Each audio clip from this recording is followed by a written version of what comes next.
鬼子，今天办关公啊？哎，这么大架子，不理人的。哎，别逗他说话，他不能回答你。为什么？他今天办关公，开了脸之后他就是神，所以不能说话，不然就会有祸上身。戏班里这么多规矩，多。我们戏班的规矩，凡在办关公之前，一定要先沐浴更衣，演完了戏之后，他还要用元宝来印脸，放到火盆里去烧，然后拜3下，请走了关公，把脸擦掉。那他现在能讲话了。啊，我叫梁赞，是佛山有名的富家少爷，人送外号打通街。可我没想到，这个让我引以为傲的名号，竟然是我那个首富爹用钱给我买来的。在佛山，没人敢不给我梁赞面子。我自幼习武，拜了10几个师傅，走在街上，谁见了我，不得恭恭敬敬地喊一声赞少爷。我喜欢路见不平，更喜欢打架，因为我从来没输过。每次把人打趴下，听着周围的喝彩，我就觉得自己是佛山第一高手。茶楼老板看到我笑得比花还灿烂，因为只要我一打架，他就要发横财，时不时就有一些想要出名的侠客在茶楼里等着挑战我。每当我打架的时候，不知道为什么，周围的吃瓜群众总是在茶楼摔东西，而向我挑战的人更是撑不过3招，必定会被我打趴，开始求饶。你这是名副其实的打通街。随后茶铺老板就来哭诉：战少爷，你们打架，楼上楼下的客人全跑光了，你看打烂了我们这么多东西，还有……我呢也乐得豪爽，打烂的东西，惊走的客人，所有损失一概算我的。可在我看不到的角落里，跟班寿伯却做着派钱的勾当。原来每天向我挑战的人都是花钱雇来的，每当有真的挑战者出现，也会被他一锭银子打发走。这天，另一个败家子，我的好兄弟富贵邀请我一起去乐丰年看戏，可那些戏子在我眼中都是些花拳绣腿，根本不值得一看。于是富贵只能带着2个狐朋狗友去看戏。这次上演的正是金莲戏武松。富贵一眼就相中那个演潘金莲的花旦，身段妖娆，媚眼如丝，看得他心痒难耐。戏一散场，他就带人堵了后台，点名要请潘金莲吃宵夜。可没想到这个草包软的不行，就要硬来，结果被人家打成了大熊猫。得知此事以后，为人仗义的我自然要为好兄弟出头。来到后台以后，我点名叫昨晚的花旦出来赔罪。让我震惊的是，开口的竟然是个半大老头。原来这个风情万种的潘金莲是个叫梁二弟的男人。众人一听，开始纷纷起哄。我自然不能这么惯着他们，直接报出大名：姓梁名赞，人称佛山赞少爷，就是我。可在梁二弟的口中，我却成了个太通街的败家子。这口气我怎么咽得下？刚要动手，寿伯居然冲上去跟他谈价钱。多少？公价1锤1两，躺下5两，吐血50。那你的跟班又想派钱给我了，说好价钱就不把你丑事抖了出来。为了保住面子，我直接向他发起挑战。可在梁二弟面前，我那点3脚猫功夫根本不够看，被他玩弄于股掌之间。这次我的尊严彻底被人踩在脚下。他轻蔑地告诉我，我的功夫连基础都没有，任何一个真正练过武的人都能轻易打倒我。他甚至一针见血地指出，我那些所谓的师傅都是拿我家的钱故意输给我，哄我这个傻少爷开心。这一瞬间我全明白了，原来我不是什么打通街，我只是一个被蒙在鼓里的败家子，一个活在谎言里的跳梁小丑。我崩溃了，冲回家让那2个骗钱的师傅用真功夫和我对打，结果可想而知。平时被我轻松拿捏的2人，现在生龙活虎，打得我根本没有还手之力。这下我彻底信了梁二弟的话。我质问我爹为什么要这么做，他只是说我是梁家9代单传，他怕我被人打伤。可这种保护比打伤我更让我痛苦。他把我变成了一个真正的废物。在我的强烈要求下，首富父亲带着重金厚礼再次找到梁二弟，跪下来求他收我为徒。可他看都没看那些礼物一眼，冷冷地拒绝了我。他说，我的功夫不会交给你这种纨绔子弟拿出去招摇的。他越是拒绝，我心里的那团火就烧得越旺。他不收我，我就缠着他。我爹看我心意已决，干脆心一横，直接把整个乐丰年戏班都给买了下来。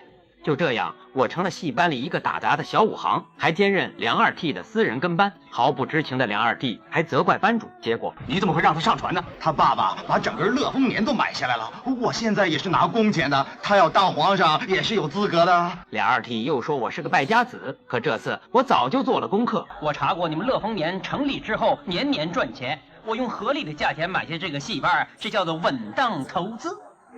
为了表示诚意，我觉得一直跟着他，直到收我为徒为止。为了让我知难而退，梁二弟故意作弄我，把我推下水。吃了这次亏以后，我决定让跟班寿伯随时随地偷袭我，来训练自己的警觉性。果然，寿伯是个实在人，这就开始了。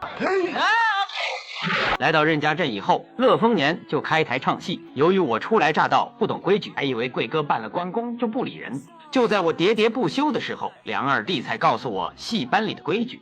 他今天扮关公，开了脸之后他就是神，所以不能说话，不然就会有祸上身。今后的几天里，寿伯为了锻炼我的反应能力，不停地偷袭。可我也不是泥捏的，挨了打自然要打回来。转眼间来到正式演出这天，贵哥急匆匆地找到梁二弟。原来他生性放荡，招惹了当地教头的老婆。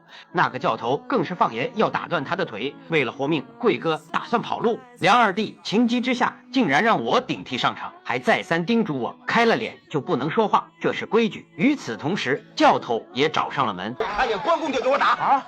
所谓仇人见面分外眼红，他们一见面就对我动手。我记着梁二弟的嘱咐，为了表明拜师的决心，这次死活不能开口，只能憋屈的挨打。班主跑过来询问，为了遵守规矩，我只能打手语，这让教头更加认定我是做贼心虚。大家见对方来势汹汹，纷纷逃跑，只留我一个人在原地挨打。他们一直从后台把我打到台上，台下的观众还以为这是戏班的新节目，眼看就要没命。梁二弟终于出手了，他身法迅捷，拳脚凌厉，一个人就打退了那帮凶徒。教头见状，带来了更多的打手。只见梁二弟拳快而防守紧密，马步灵活，腾挪躲闪，手工同期，注重刚柔并济，只略微出手就打得教头满地找牙，但也因此暴露了自己的绝顶功夫，被一个叫倪飞的满洲公子盯上。他自称是替父南游，寻找高手切磋武艺，实则是一个比我还大的败家子。我只是个派通界而已，他却要派通全国。倪飞越想心里越痒痒，于是便安排千鹤去请梁二弟和乐丰年的人宵夜。毫不知情的大家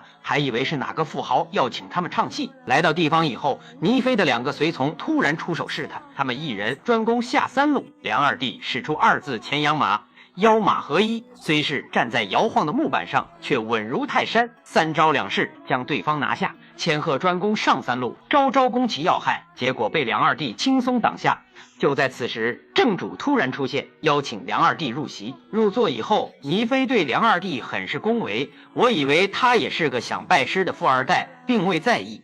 可对方话锋一转，明显来者不善。梁二弟使出忍字诀，本想着息事宁人，可对方却咄咄逼人。为了戏班的颜面，梁二弟只好出手教训对方。可令我没想到的是，这个倪飞还真有2下子，居然能和梁二弟打得有来有回。经过一番试探后，双方都摸清了对方的深浅。就在梁二弟要使出真本事的时候，哮喘救急突然发作，呼吸困难，最终和倪飞打成了平手。倪飞虽傲，却也是个武痴，他敬重梁二弟是条汉子，约定等他病好再来分个高下。我们都以为事情就这么过去了，可谁也想不到，这背后竟然隐藏着一个天大的阴谋。倪飞的随从奉了他王爷老爹的密令，绝不允许倪飞在江湖上落败。他们要做的就是不择手段，将任何可能威胁到倪飞的高手全部暗中铲除。那天深夜，一群杀手趁着我们熟睡，放火血洗了整个戏班，火光冲天，惨叫声不绝于耳。昔日热闹的同伴一个个倒在血泊里。梁二弟虽然旧疾复发，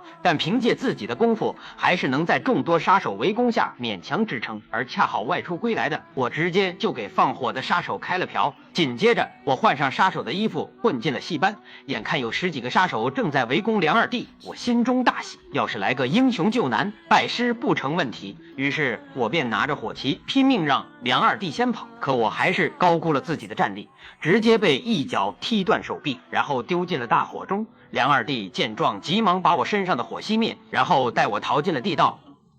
由于火势太大，等千鹤冲进来发现地道时，我们已经跑远。逃出升天后，梁二弟终于答应收我为徒，还带我回到了老家。他的邻居就是师伯黄华宝。我本想着去师伯家里偷只鸡来替师傅补身，结果被师妹误会。爹，有人要动我！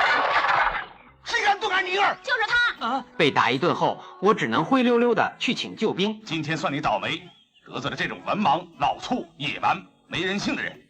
就算你再有理，他都不会听你解释。哎呀，好，现在俺用读书人的语气来跟他讲讲理。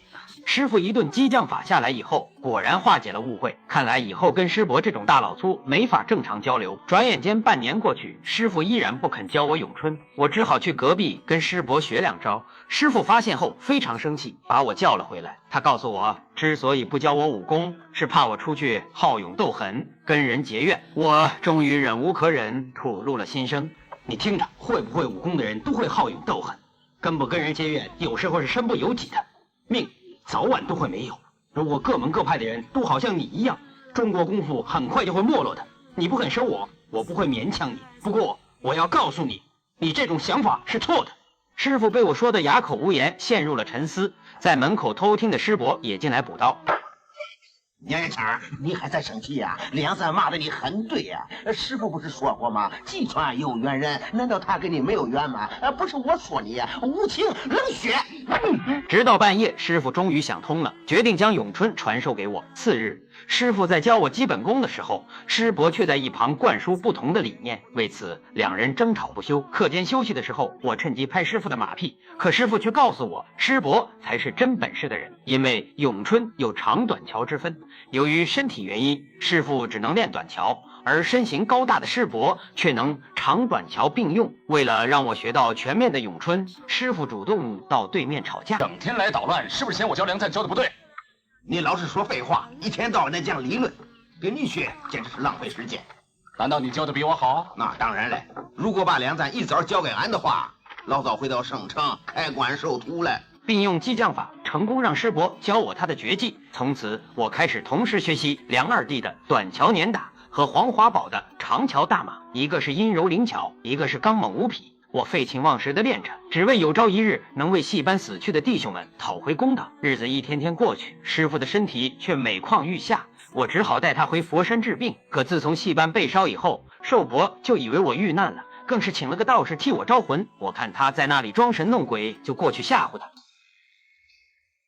真的很灵吗？少爷，不是我想打搅你，不过老爷说你是9代单传，一定要替你娶个老婆，传宗接代，还说收我做干儿子，替你洞房。我也想过了，跟了你这么久，我还是第一次得到这种好处。不过还是要你自己答应我，你说行不行啊？不行。不行？为什么？我自己洞房。你别以为我是想占你的便宜呀，你自己怎么洞房？你过来，让我告诉你。哦。再近点。哦。易成才，让你有个心理准备，看清楚我没死。与此同时，倪飞的挑战也打到了佛山。第一家倒霉的武馆就是我曾经的师傅，两人为了祸水东引，居然跟倪飞提起了我。有一个人打败了全佛山的高手，这我可知道是谁。他就是大通街梁赞。倪飞马不停蹄的就来到了我家。那个嘴巴漏风的寿伯居然把我和师傅的行踪告诉了倪飞，他身后的2个跟班大惊失色，而倪飞却眉飞色舞的来见梁二弟。梁二弟大惊失色，以为他们要上门灭口，可倪飞貌似对这件事情不知情。梁二弟怒斥他为了赢不择手段杀人放火，身后的千鹤一时激动，爆出了倪飞皇族的身份。就在梁二弟愣神的功夫，2个跟班发起了偷袭，这下倪飞才明白了一切。此时我恰好从外面回来，看到了这一幕。我刚要动手，师傅就拉住我，他告诉我这几个是朝廷的大官动手会被灭门。我大惊失色，立刻冷静了下来。师傅临终的遗愿就是开馆行医，多做善事。倪飞十分痛苦，他处决了杀人放火的手下，并且脱离了皇室家族，要继续到处挑战。既然他已经不是大官，我也没有什么好顾忌。我要跟你切磋。来到约好的地点后，我使出师傅教我的咏春拳对敌，可对方的塞外拳术刚劲有力，一开始我就处于了下风，可很快我就冷静了下来，想到了师伯教我的武功。把你手伸出来，痛不痛啊？哎呦，再把手伸出来。哎呦，疼了是不是？你要打到对方，让他受伤，你就一直追着他的伤口打。你说吧，他能挨你多少拳？果然，变招之后，倪飞再也不是我的对手。可倪飞却满不服气，我只能满足他的心愿，送他下去见他二祖。虽然打败了倪飞，但我的心里没有半分喜悦。我赢的不是一场比武，而是我自己。我不再是那个靠钱买名声的派通街，也不是那个好勇斗狠的打通街，我只是梁赞，一个真正懂得何为武学的习武之人。那一刻，我才明白，真正的强大不是打败多少对手，而是守护住你最珍视的东西，哪怕要为此付出一切。到这里，故事也就结束了。我是小 K，我们下期见。